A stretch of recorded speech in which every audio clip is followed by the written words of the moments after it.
اللہ سبحانہ و تقدس کا ایک نظام ہے کہ کائنات کو اللہ نے پیدا کیا اور اس کے اندر جتنی تمام چیزیں ہیں ان سب کو پیدا کیا. لیکن سوال یہ ہے ساتھ ساتھ کہ پیدا کیوں کیا؟ کیا کبھی ہم نے سوچا؟ پانی ہم پیتے ہیں، پیاس بجھاتے ہیں، گرمی کا زمانہ ہے، شدت کے ساتھ اگر پیاس لگے تو اس وقت قدر معلوم ہوتی ہے کہ پانی کس قیمت کا ہے. سایہ درخت کا ہو یا سائبان کا، تھکا ماندہ آدمی، ہارا ہوا، ٹوٹا ہوا، چور ہو گیا ہو، اب اس کو تھوڑا سا تکان دور کرنے کے لیے سائے کی ضرورت ہو، اس وقت ہمیں اللہ کی ایک نعمت یاد آتی ہے جو درخت کی شکل میں ہے، سائبان کی شکل میں ہے، تو سائے کی کیا قیمت ہے اس وقت پتہ چلتا ہے. شدت کے ساتھ بھوک لگی ہو، کھانا روٹی چاہے سوکھی ہی کیوں نہ ہو، محسوس اس وقت ہوتا ہے کہ روٹی کتنی بڑی اللہ کی نعمت ہے جب شدت کے ساتھ بھوک لگتی ہے. بڑے بزرگوں نے کہا بھوک میں کولر بھی پکوان لگتے ہیں، بھوک میں کولر بھی پکوان لگتے ہیں. میں نے آیت کی مناسبت کو دیکھتے ہوئے یہ جملے آپ حضرات کے سامنے کہے، یہ من جانب رب ہے، ماحول بنانے کے لیے. چونکہ آپ تمام حضرات میں سے زیادہ اکثر طبقہ کسان ہے، ماشاءاللہ کھیتی باڑی کرتے، میں بھی کسان گھر سے تعلق رکھتا ہوں. مجھے معلوم ہے کہ گیہوں کو کیسے اگایا جاتا ہے، مجھے معلوم ہے کہ دھان کی کھیتی کیسے کی جاتی ہے، مجھے معلوم ہے کہ دال کیسے بوئی جاتی ہے. زمین کو پہلے ملائم نرم بنایا جاتا ہے، شدت کے ساتھ اس پر محنت لگتی ہے، اور پھر اللہ کی ذات پر بھروسہ کرتے ہوئے اس مٹی میں دانے کو بکھیر دیا جاتا ہے، اوپر سے مٹی اس کے اوپر ڈال کر اور توکل تو علی اللہ گھر پر آ کر بیٹھ جاتے ہیں، اور پھر ہمیں یقین ہوتا ہے کہ اللہ اناج دے گا. معلوم ہوا کہ شدت کے ساتھ محنت جب لگے گی تو کامیابی ملے گی. اور یہ جو شدت ہے نا، بھوک میں شدت، پیاس میں شدت اور پھر تھکاوٹ میں شدت، ان تمام چیزوں کی کمیوں کو جب پورا کیا جائے گا اور جس چیز سے کیا جائے گا اس کی قدر اسی وقت معلوم ہوگی. عزیزان گرامی قدر، میں آپ کے ذہن کو اسی طرف لیے چلتا ہوں. حضرت سیدنا ابراہیم خلیل اللہ جو اللہ کا دوست ہے، اللہ کا خلیل ہے، اللہ کا لاڈلا اور دلارا ہے، لیکن قربانی در قربانی پیش کر رہا ہے، اللہ قبول کر رہا ہے. اور پھر ایسی قربانیاں، ایسا امتحان کہ جس امتحان پر قرآن خود مہر لگا رہا ہے. وَإِذِ ابْتَلَىٰ إِبْرَاهِيمَ رَبُّهُ بِكَلِمَاتٍ فَأَتَمَّهُنَّ، جب ہم نے اپنے دوست اور خلیل کو آزمائش میں مبتلا کیا، یقیناً 100 کے 100 بٹا نمبر حاصل کیے. ان تمام قربانیوں کا نتیجہ دعائے خلیل، نوید مسیحا، آمنہ کا لال، در یتیم، تاجدار عرب، امام الانبیاء، فخر موجودات کبریا، ہم سب کہیں صلی اللہ علیہ وسلم کی شکل میں تحفہ ہے جو اللہ کی جانب سے اس امت پر احسان ہے. اب اس احسان کو ہمیں سمجھنا ہے کہ آخر احسان جب کسی کی جانب سے ہم پر ہو جائے تو ہماری لائق مندی یہ ہے کہ ہم اس احسان کرنے والے کے احسان مند بن کر رہیں، اس کا اظہار کرتے رہیں. میں آج آپ کے بیچ بیٹھ کر یہ سوال کرنا چاہتا ہوں، جس امت پر، تمام ایمان والوں پر اللہ تعالیٰ نے آمنہ کے لال، در یتیم، تاجدار عرب، امام الانبیاء صلی اللہ علیہ وسلم کو یقیناً یہ کہا ہو اور کلام سے شک دور کیا ہو، بلکہ میرا تجربہ اور ایمانی حرارت یہ کہتی ہے، قرآن کریم میں اللہ تعالیٰ کلام سے دور کرنے کے لیے حروف مشبہ بالفعل کو لاتا ہے. میرا تجزیہ یہ کہتا ہے کہ وہاں کلام سے شک دور نہیں ہوتا، بلکہ سماعتوں کے شک کو دور کرنے کے لیے اللہ انا لقد کو کلام کے اندر داخل کرتا ہے. ورنہ اس رب ذوالجلال کا کلام اس میں تو شک ہی نہیں، لا ریب فی، پہلے کہہ دیا، شک اور شبہ کی گنجائش نہیں، مگر اس کے باوجود بھی کہہ رہا لقد من اللہ علی المؤمنین، یقینی بات تحقیق کے درجے میں یہ ہے کہ ہم نے تمام مؤمنین پر ایک احسان عظیم کیا ہے، اور وہ احسان عظیم کیا ہے؟ رسولا منہم، انہی میں سے ایک رسول بھیجا۔ یہ اللہ کا احسان ہے، ہم اقرار کرتے ہیں اس کا کہ ہمارے اوپر اللہ کا احسان ہے کہ اس نے ہمیں ایک رسول دیا اور ہمیں اس کا امتی بنایا، یہ اللہ کا احسان ہے یا نہیں؟ ہم کتنا احسان مند ہیں؟ کبھی سوچا ہماری زندگی کہاں گزر رہی ہے؟ غفلت و لاپرواہی میں۔ میں اپنے سبق کو آگے بڑھاتے ہوئے سب سے پہلے تو اپنے لیے اور آپ حضرات کے لیے قرآن کریم کی اس آیت مبارکہ میں اللہ تبارک و تعالی سے جب حضرت سیدنا ابراہیم خلیل اللہ نے تمام تر قربانیاں پیش کرنے کے بعد اللہ سے ایک ایسے موتی کا سوال کیا جو اللہ کے خزانے میں فرد فرید صرف ایک تھا، واحد تھا، یعنی رسول اللہ صلی اللہ علیہ وسلم۔ معلوم یہ ہوا کہ تمام نبی بھیجے ہوئے آئے مگر حضور کریم صلی اللہ علیہ وسلم مانگے ہوئے تشریف لائے۔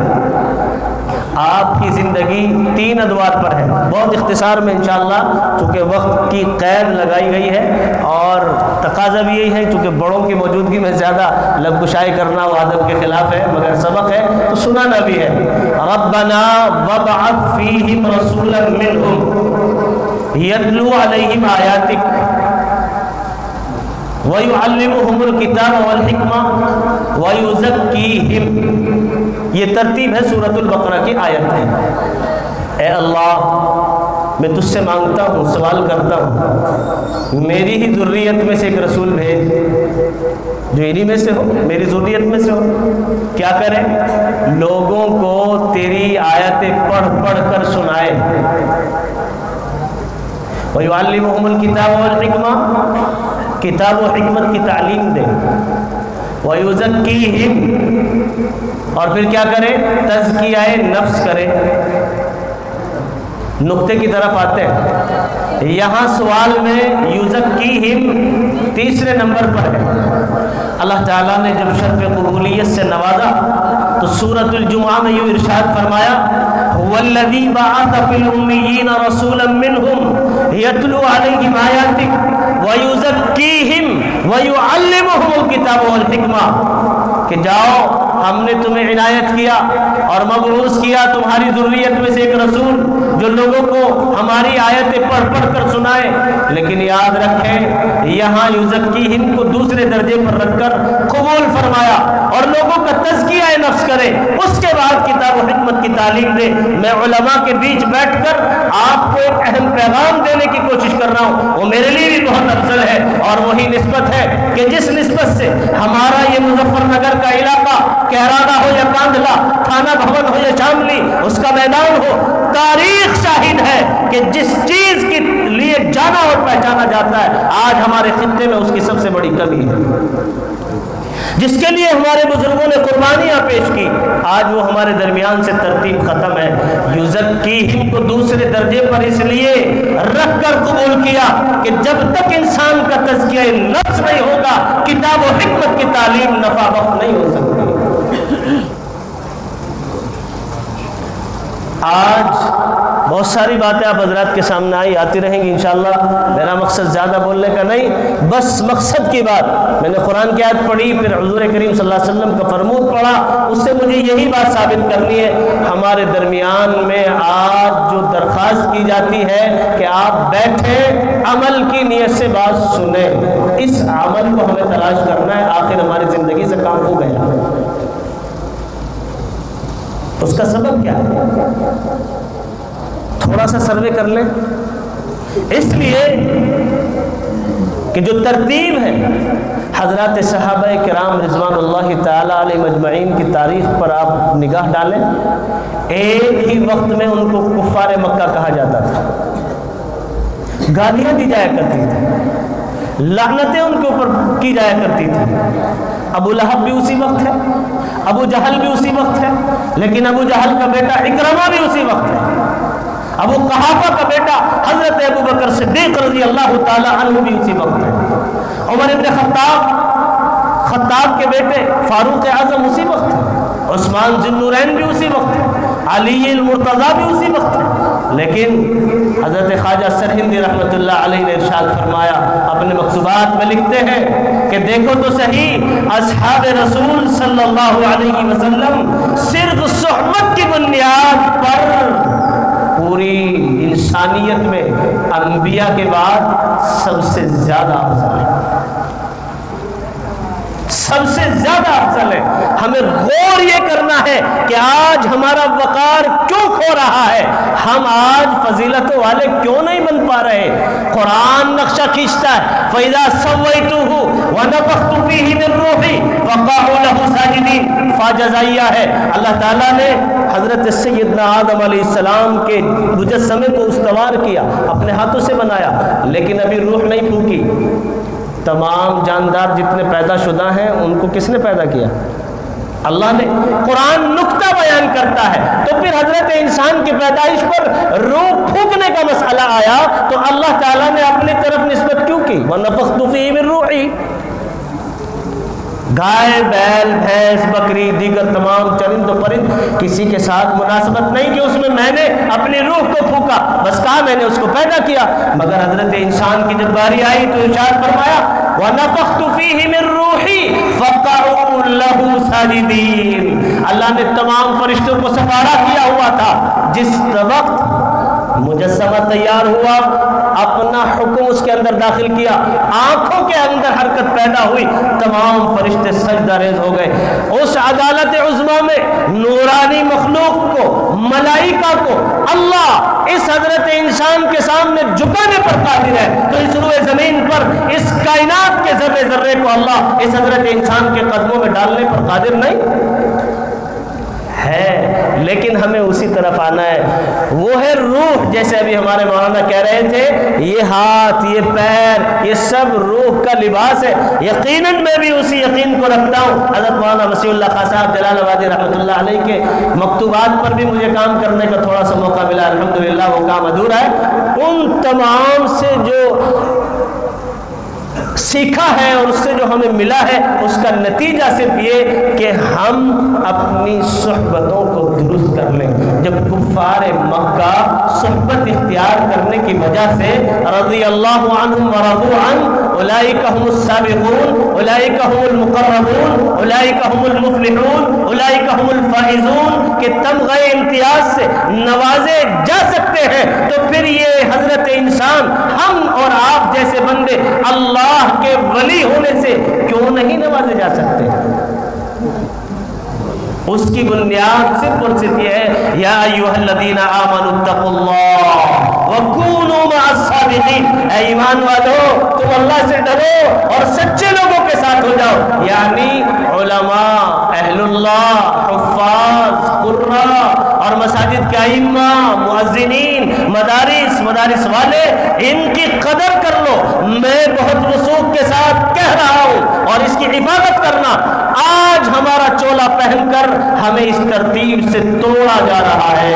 اللہ ہم سب کی حفاظت فرمائے۔ یاد رکھے، اسلام دشمن مخالف طاقتیں ہو یا ہمارا سب سے بڑا دشمن شیطان ہو، اس کو معلوم ہے جب تک یہ عوام کا بھولا سا آدمی اپنے علماء سے جڑا رہے گا، ان کے سائے کو اختیار کرتا رہے گا، کوئی طاقت دنیا کے اندر پیدا نہیں ہوئی کہ جو اس کا بال بہکا کر سکے۔ ان تمام طاقتوں کو پتہ ہے، اسی لیے انہوں نے آج ہمارے ذہنوں کے اندر بدگمانیاں پیدا کی ہیں، خلش پیدا کی ہیں۔ ایک اللہ والا ذرا سا سفید پوشاک لباس کیا پہن لے، شیطان ہمارے ذہنوں میں بدگمانی داخل کرتا ہے۔ اوفو، اب تو بڑھیا سی لائن لگ گئی مولانا کی، اب تو اڑنے لگا، اب زمین پہ اس کے قدم نہیں، اور یہ معلوم نہیں کہ وہ جوڑا آپ ہی کا دیا ہوا تھا، مولانا تو اس کی حفاظت کر کے اس کو بہترین طریقے سے سنوار کر پہن رہے ہیں۔ تو عزیزان گرامی قدر، حضرت ابراہیم خلیل اللہ کی ان تمام قربانیوں کو ہم رائے گاہ نہ جانے دیں، حضور کریم صلی اللہ علیہ وسلم کی اس ترتیب کو رائے گاہ نہ جانے دیں۔ اللہ کا نظام بڑا مضبوط ہے، وَمَا نُنَزِّلُهُ إِلَّا بِقَدَرٍ مَعْلُومٍ، اللہ کو معلوم ہے کب کس زمانے میں زمین کے کس خطے میں کتنی چیز کی کہاں کیسے ضرورت ہے، اللہ تعالیٰ اس کا انتظام مکمل کرنے والا ہے۔ تو یہ انتظام ہے۔ قاری محمد اسرائیل صاحب، مفتی ناصر صاحب، ہمارے حضرت مولانا اشرف علی تھانوی رحمۃ اللہ علیہ کی نسبتوں کے رکھوالے ہمارے درمیان میں موجود ہیں۔ خدا کی قسم یہ اسی کی پہچان ہے، ان کی ہمیں حفاظت کرنی ہے۔ جب ہم ان کے قریب آئیں گے، ان کی باتوں کو غور سے سنیں گے۔ آج ایک مزاج ہو چلا ہے امت کا کہ علماء کی جانب سے بے اطمینانی تو ہے ہی ہے، بے یقینی بھی ہے۔ ایک عالم سے مسئلہ پوچھا، قرآن و سنت شریعت کے موافق مکمل محقق مسئلہ بتا دیا، لیکن یہ جو حضرت مفتی صاحب ہے اس کی طرف زیادہ رجوع ہے۔ میں ہمیشہ کہا کرتا ہوں کہ علاقے کا ڈاکٹر اپنے تمام مریضوں کی ہر ایک چیز سے واقف ہوتا ہے، مزاج سے بھی واقف ہوتا ہے، اسے پتہ ہے کہ اس کا مزاج حار ہے یا بارد، معتدل ہے، وہ علاج اچھا کر لیتا ہے۔ یہ جو علماء ہیں نا ہمارے، ہر علاقے میں ہر خطے میں اللہ نے عالم دیا، ایک مسجد میں امام دیا، مؤذن دیا، محلے میں حافظ دیا، قاری دیا، یہ سارے کے سارے ہمارے ڈاکٹر ہیں۔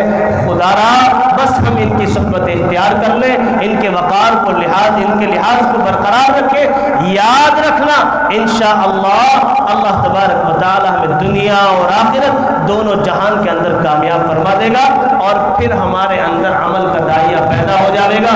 چونکہ جب تک اس نفس کی، چونکہ تزکیہ ہوتا ہے نفس کا، بات مقصد کی یہ ہے، اور تصفیہ ہوتا ہے قلب کا، اللہ تعالیٰ نے ان دونوں کی اصلاح کا ہم پہ ذمہ دیا ہے۔ یا ایھا الذین آمنوا قوا انفسکم، اے ایمان والو تم اپنے نفسوں کو بچاؤ، اپنی جانوں کو بچاؤ جہنم کی آگ سے، اور اپنے دلوں کی صفائی کرو۔ کیوں؟ اس لیے کہ اللہ تبارک و تعالیٰ کی بارگاہ میں اور اس کی عدالت میں صرف دل مجھا ہوا صاف ستھرا جو پہنچے گا وہی کامیاب و کامراد ہوگا، ورنہ نہ بیٹے کام آئیں گے نہ مال کام آئے گا۔ الا من اتى الله بقلب سلیم یوم لا ينفع مال ولا بنون الا من اتى الله بقلب سلیم، نہ تو تمہارے بیٹے کام آئیں گے نہ مال کام آئے گا، بس مجا ہوا صاف ستھرا دل کام آئے گا۔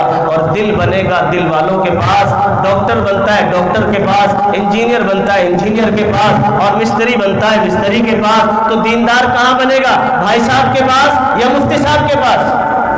زور سے بلند آواز سے کہیں۔ ایک مزاج اور چلا ہے، بھائی صاحب بھائی صاحب بھائی صاحب، یہ فلاں جگہ کی ذمہ دار ہے، یہ فلاں جگہ کی ذمہ دار ہے، اور بس ان میں تکبر کوٹ کوٹ کر بھرا گیا۔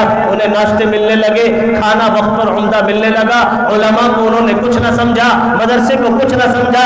یہ مدرسے وہ کارخانے اور فیکٹریاں ہیں، خدا کی قسم غرناطہ کی زمین شاہد ہے۔ آپ تاریخ کے اوراق کو بدلے اور پڑھے اور دیکھیں کہ ایک وقت وہ مرکز تھا، لیکن آج اس غرناطہ کی زمین پر کوئی حدیث کا نام لیوا باقی نہیں۔ قدر کر لو ان مدارس کی، قدر کر لو ان سفید پوشاکوں کی جو تمہارے طعنے اور گالیاں سن کر بھی، اب کڑوی کسیلی سننے کے بعد بھی دوپہری میں اور رمضان میں مستقل تمہارے دروازوں پر جاتے ہیں۔ خدا کی قسم ان کو کوئی لالچ نہیں، صرف یہ لالچ ہے اللہ کا دین باقی رہ جائے، قرآن باقی رہ جائے، رسول کی تعلیم باقی رہ جائے، اخلاق رسول باقی رہ جائے، صرف یہ لالچ ہے، جہنم سے بچ کر ہم جنت میں جانے والے ہو جائیں۔ اسی لیے یہ حضرات صحابہ کا بھی طریقہ ہے، اللہ کے رسول کی بھی سنت ہے، مسجد اللہ کا گھر، مدرسہ رسول اللہ کا گھر، تو من تمسک سنتی عند فساد امتی فلہ اجر مئۃ شہید، جس نے میری امت کے فساد کے وقت میرے ایک طریقے کو تھامے رکھا اس کو 100 شہیدوں کے برابر ثواب ملے گا۔ میں اپنے ایمان کے ساتھ کہہ سکتا ہوں آج امت پر یہ بات فرض ہے کہ سب سے بڑا تعاون اس کا یہ کہ اپنے ان علماء کے وقار کو بچا لے اور مدارس اسلامیہ کو بچا لے، تو میں سمجھتا ہوں کہ وہ اسلام کو قائم کرنے والا سمجھا جائے گا۔ دعا کریں بالکل اختصار کہ اللہ تعالیٰ مجھے بھی آپ کو بھی کہنے سننے سے زیادہ علم و عمل کی توفیق نصیب فرمائے، اور دیوانے گزر جائیں گے ہر منزل غم سے، حیرت سے زمانہ انہیں تکتا ہی رہے گا، آتی ہی رہے گی تیرا الفاظ کی خوشبو، تیری یادوں کا گلشن مہکتا ہی رہے گا۔